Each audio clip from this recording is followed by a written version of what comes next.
How do you build a high-performing culture? This is Culture Architects. Candid conversations with extraordinary leaders sharing their biggest successes, failures, and lessons learned on their culture journeys. Here's David J. Friedman. Welcome back to my conversation with Mark Skogen, CEO and President of Festival Foods. Last time, Mark took us through the family history behind Festival Foods and how they came up with the Boomerang principle and their 27 Boomerang Basics. In this new episode, Mark and I are going to get into their more recent experience during the COVID pandemic and the role that culture plays in both the company's past and its future.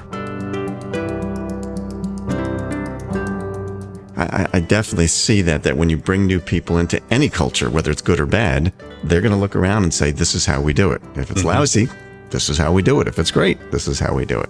Right. Do you, I imagine you track a lot of different metrics. Are you able to measure the impact of your culture from a turnover standpoint? Like, is your turnover less than, obviously you're in an industry with high turnover, is yours less than others would be in your industry? I don't think it shows up perfectly if you just went by numbers, our company to others. And I think a lot of that, though, has to do with we are a heavier part-time time ratio than a lot of the bigger companies. We've just felt that we can do it with a lot of younger people. Our cashiers, I don't know the percentage, but I bet you for 50% are of younger age and are part-time. They're looking for that part-time job. Other companies would have cashiers that are mostly all full-time.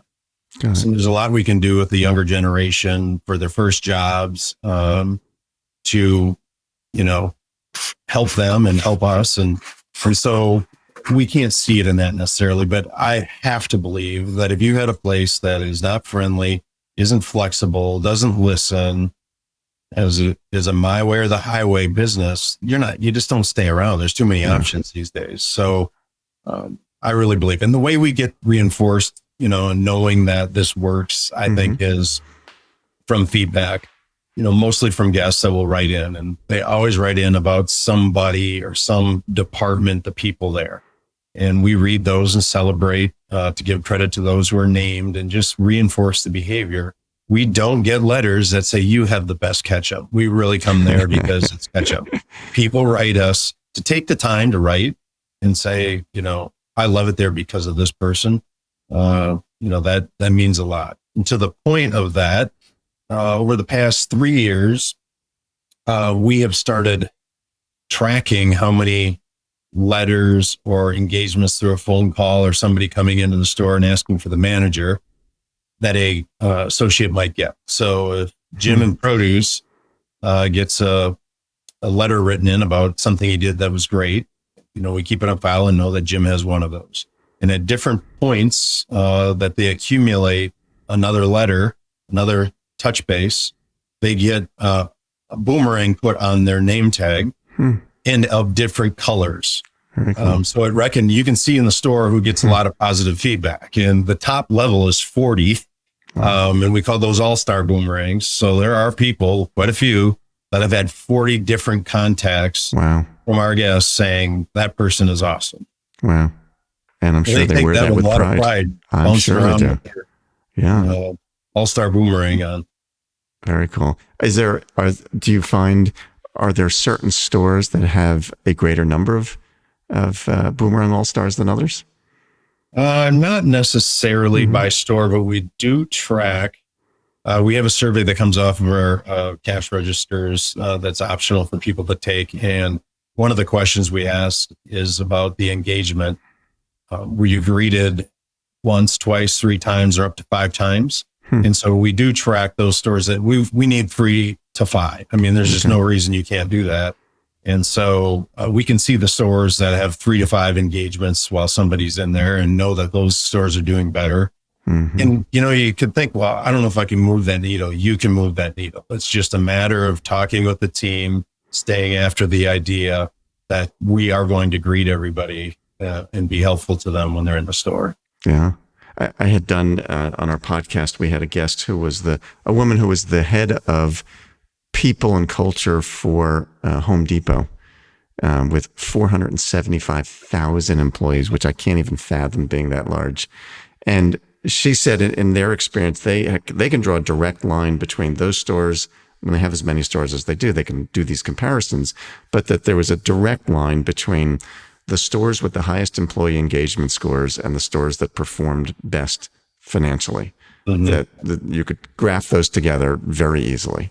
Which we know that logically, that would just make sense. To your point, if you're greeting people well and you're creating a great experience for them, it's got to lead to them wanting to be in your store more than other people, spending more money, et cetera, because you feel good being there. Exactly. So it's hard to argue with that. Are there any? So you mentioned Quick Trip. Are there other stores or businesses that you look at as perhaps a model for a great example of, more of what you continue to aspire to be, or that you pattern yourself after in any way? Well, obviously the hospitality, industry has the champions like the Ritz, places like that. The Four Seasons I admire a lot because I think they do a great job of that. And interestingly, we've started to use the term happy to help. We like to say for many years, my pleasure, and we can still say that, but that feels a little awkward.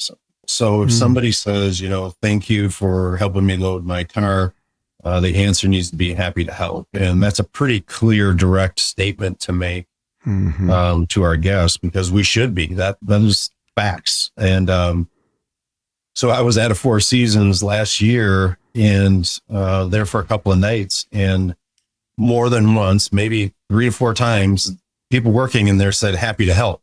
But we had just started this, and I went back to our team and said, we didn't feel that. We, because it was presented to me that this was our own creation, and they claim that they don't. So I don't know if just that Four Seasons was doing it, but I would say that those are the kinds of places that generally have better. I can't think of any, other retail outlet that stands out in my mind right off the bat. It's almost like the bad ones stand out more than those that are doing a pretty good job. Yeah. And I do think, to your point about happy to help, whether it's my pleasure or happy to help, language matters. The way in which you say something, I think, conveys a different message. And one of my pet peeves, and I think this comes from, if we don't teach our people that this is the way we say it, they're going to say it however they grew up hearing it, and they're not thinking about it. And one of my pet peeves is the response, no problem. Oh, I hate that. Absolutely. And, it almost suggests to me, well, it might have been a problem, but I'm willing to overlook it this time. And I know that, it's terrible. And I know people, when they say that, they're not meaning it that way. It's just nobody's taught them that that's not what we say here. I know at Ritz, they are very particular about, there's a language we use, which starts with my pleasure, but that language matters. Yeah, we are all over that. And if you think about it, the service counter, prior to the store where somebody's going to do a return or have a problem with the product, and you get them all set up, with their refund or whatever, and they say, thank you. And you say, no problem. It's like, we screwed up. What are you saying? No problem. Exactly. Yes. It is a problem. You had to waste your time coming up here and bringing stuff back. And I hate that. And, I think they're not thinking about it that way, but the implication of that is that, it was our problem. Yeah. Just switching gears, do you have children in the business now? I have 2 children, 2 girls. One is 28, one is 27. 28 is not in the business. She's a doctor, and the 27-year-old does work for us here in our office, and she is in our asset protection. So mostly with the loss prevention part of asset protection. And she loves it. So that's a good spot for her. So you haven't opened up a medical clinic in the stores for your other daughter? Yeah, that would be, and her husband's a chiropractor. Okay. We could do both. Yeah, there you go.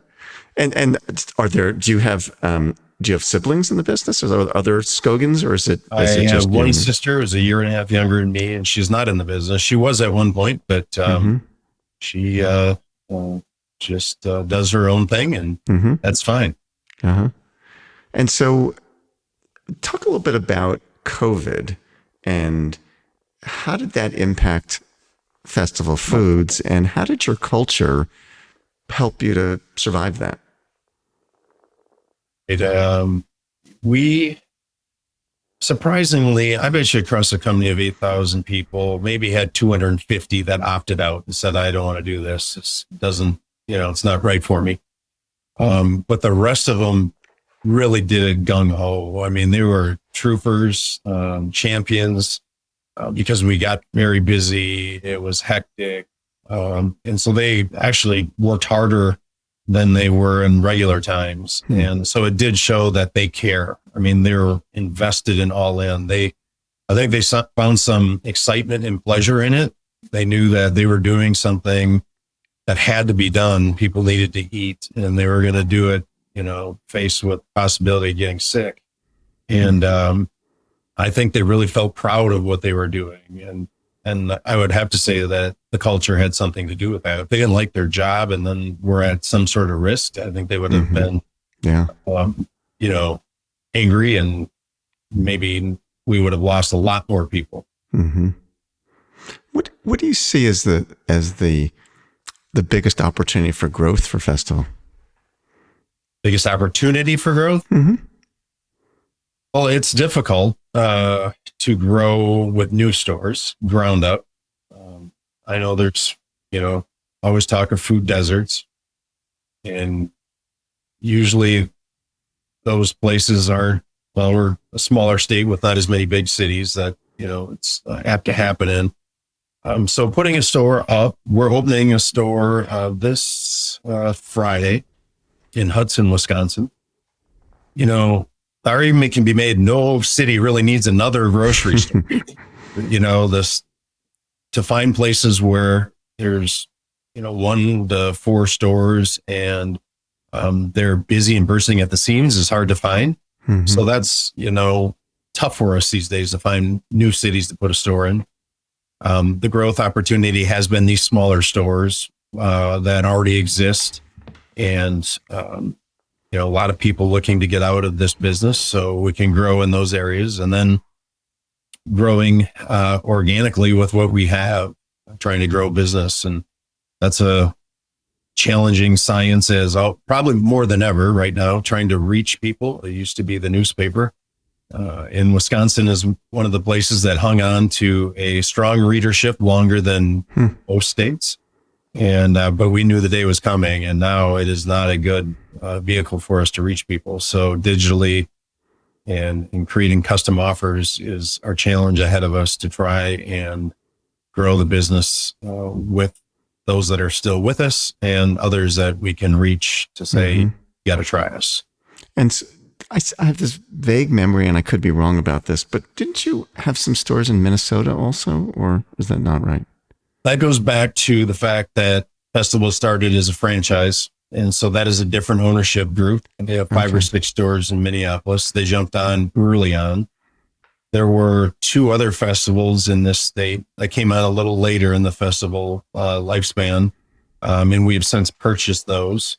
This festival concept ended up in Ohio, I think in Pennsylvania. There were different companies that got on, but did not last. Got it. So right now there's just the ones in Minneapolis and us. Okay. And so, do you see yourself expanding into other states? It's a question we get asked quite a bit. That would be okay to do as long as you don't jump too far away, that you don't get the coverage. And the challenge really is people don't know you. The community doesn't know you. To get them to change grocery shopping habits is tough. Yes, know where their items are, where they shop right now, and to start all over can be tough. So if you got a poor competitor that has those shopping with them just saying, give me something else, we can do pretty well. But out of state here would be in Minnesota, which gets a little thin on population other than Minneapolis. And we've got friends, including the festival people there. So it's not terribly easy for us to do. And then if you go into Illinois, it's just a bit different business climate there that isn't maybe as well suited for us. So I think we're in Wisconsin for quite a bit. Got it. Interesting. So I'm always curious about sort of lessons learned along the way. And as you think about your career, and specifically around what you've done to build this culture that creates these guest experiences. And by the way, just the fact that you call them guests, I think, is interesting. We're talking before about language, and you referring to them as guests is different than you referring to them as customers, which implies a whole different experience. Let me jump in on that quick. Do that. I have a big take on that. Good. It is in our Boomerang Basics talking about treating customers as guests as you would treat them in your own house. Mm-hmm. Customer, that word sounds transactional to me. Customer can be somebody that buys something online. That's a customer. I guess they are in our building. They are our guests. How would you treat somebody if they came in your house? Would you ignore them, or would you talk to them? Would you say hello to them? You'd say, here, I'll take your coat. Would you like something to drink? Have a seat. Those sorts of things. I mean, I've never known of anybody that would bring somebody in their house and ignore them, and be troubled that they're there. Well, maybe the in-laws once in a while, right? But, so it's a pretty easy thought process for me. And as long as we use that language, our team really picks up on it, that we want to treat them like a guest. Yeah, that makes sense. So as you think back to the work you've done over the last number of years, not just, there's 10 years of Boomerang Basics, but before you formalized the Boomerang Basics, you were still teaching that this is the way we want to treat guests. Can you think of any mistakes you've made along the way in building that culture and what you learned from that? That's a tough one. I'm sure we've made many, but I think it's just got more ingrained in us. The power sort of leadership where I'm the boss and you'll listen to what I say, still might have been at play at some times. Over the past 8 years, we've talked about collaborative leadership, which to us means asking our team what the solution is. If you come to me with a problem, have a couple solutions. And we didn't do that back in the day. It was go see your master. They will tell you what to do. I've got this problem. And when we started to think differently that, well, I don't know, you're the one who bakes all day long. What do you think we should do? I don't, tell me, give me some ideas. And that has been magic for us. And before that, it wasn't that. It was more, one person in charge, and they will give you the answers and they will tell you what to do. And that, I guess you can do that with a good culture, but still it's not healthy, and you're not going to get the same results as using everybody's thoughts and opinions on how to solve problems. Yeah, that makes sense. So if you were talking to the 25-year-old Mark Skogen, that young guy who was new in the grocery business, or relatively new in the grocery business, at least from a leadership perspective, what pieces of advice would you give the 25-year-old Mark Skogen about how to build the business? It truly would be back to leadership. And again, at 25, you don't fully believe it and understand it. You think you have to understand how to bake bread. I'm leading that department and I better know how to do it. And that's not really necessary. It wasn't too long ago, I would ask a new manager that might be running a meat department, for example, and I would say, what do you think you need to do and know and be good at to be successful in this meat department? And say, well, I haven't actually done inventory yet.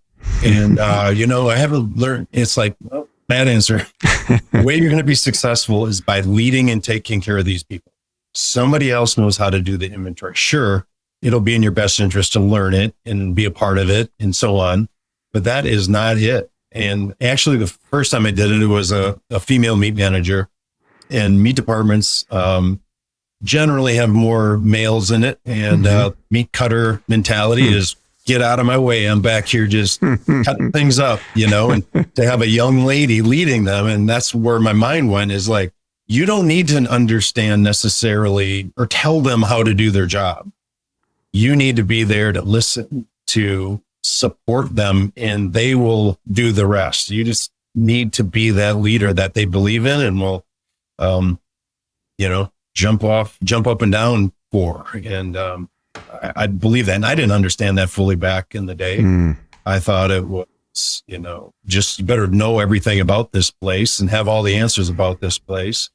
Kind of back in those days, the mentality was work really hard stock all the shelves, run really fast, be all dirty and tired when you went home from work. And as a leader, you need to do some of that and show that, I'm willing to pitch in and be here for you. But if you get all bogged down in tasks and not listening and leading your people, you're in deep trouble. Yeah. I believe that wholeheartedly. Yeah. I mean, ultimately, it's the people who are delivering the results anyway. And, if you can create that healthy culture where you have people that are engaged and excited and want to do great work, which is a function of leadership, they're going to do the work better. And it leads to the results at the end of the day. I used to use this goofy example. In a bakery department, we might have 40 people that are on the roster. And that was probably a department more than any that the person leading the department came out of the baking world. They knew how to bake, and then they just moved up, which is not a great way to do things unless that person truly wants to be a leader and has, can be a leader. But I said, you're getting too bogged down in working on the bench. That's great that people see you working, but I would rather you sat on a stool in the middle of this room all day long, directed traffic, supported your team, have those conversations about how's your family. I know your daughter was going off to school.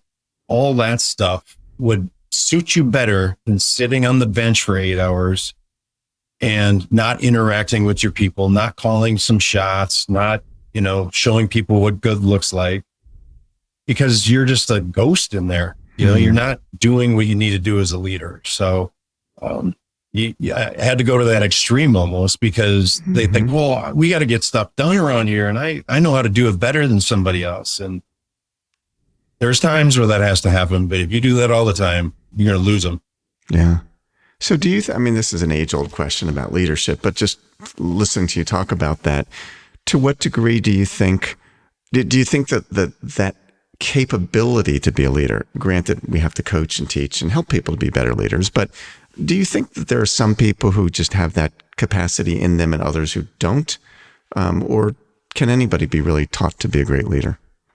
I think that some have a personality or a drive that it's easier for them to be a leader. Where we always talk about the fact that leaders are treated differently. There isn't a mold, like you must be like this, be that cheerleader in the, no way. There's people, there's a very few words, there's the you-rah-rahs, there's so many different styles. So I believe that most people can be a leader. I'm sure there's some traits of people that just wouldn't work very well, but I sometimes think that somebody who isn't a leader right now to step up and run a department, for example, think they can't, because, their attributes don't match what they're seeing from somebody else. And I don't believe that. I think if you give them these skills and thoughts, and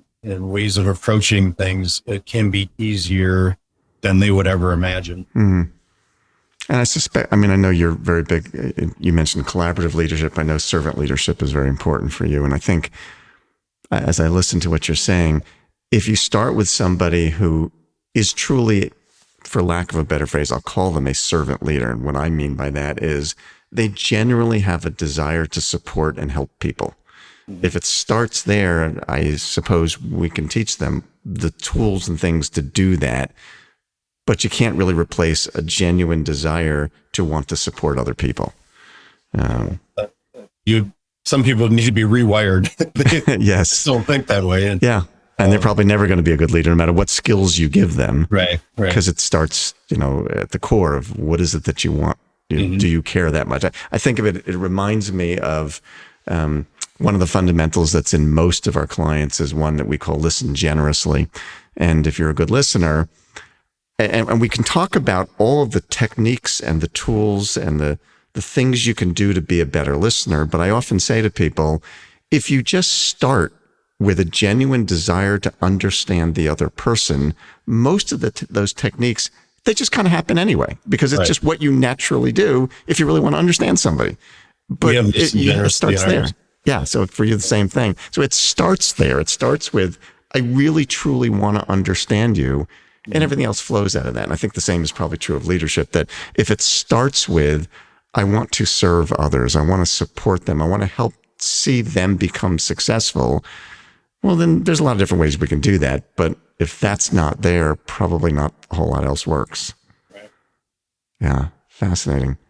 Well, this has been a really fascinating conversation, Mark. I really appreciate, congratulations, first of all, on, as you know, multi-generational family businesses are not the easiest thing in the world. And most of them, the research would suggest that very few of them successfully get to the third generation. They go first and second, and then it usually stops. Right. And so to be a third generation family business and to have grown as much as you have and be as successful as you have, and the reputation that Festival has all throughout Wisconsin, that's no small accomplishment. And so first, congratulations for that. And I love and admire your commitment to treating guests the way you want to treat them, and your commitment that if we do that, everything else will follow, because your results speak of that. Yeah. Thank you. We're very proud of the journey we've been on, and there's never that end point where you can say, well, that's good enough. So yeah, we're proud and we're fortunate. I mean, you get those aha moments once in a while where you're around the team and you just step back and go, these are some really good people that care a lot. And we're very lucky to have them. And those kinds of people, you can be successful. Yeah. It starts with your culture, which you've done so well. Yeah. Well, thank you again, Mark. It's been great to have you on our podcast, and continued great success. All right. Great. Thanks for having me. It's been fun. My pleasure. And that's it for today's episode of Culture Architects with Mark Skogen, CEO and President of Festival Foods. Folks, if you've been enjoying what we do on this show, make sure to subscribe, and that way you'll get automatic updates on my newest episodes and guests. If you have a minute, I'd also love it if you would leave us a review, and that way more culture fans like you can discover the show. And if you want to learn more about building a high-performing culture in your organization, check us out at CultureWise.com. See you next time on Culture Architects.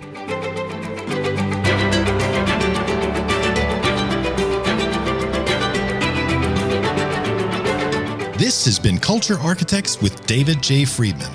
Join us next time for more insights and wisdom from great leaders in all walks of life.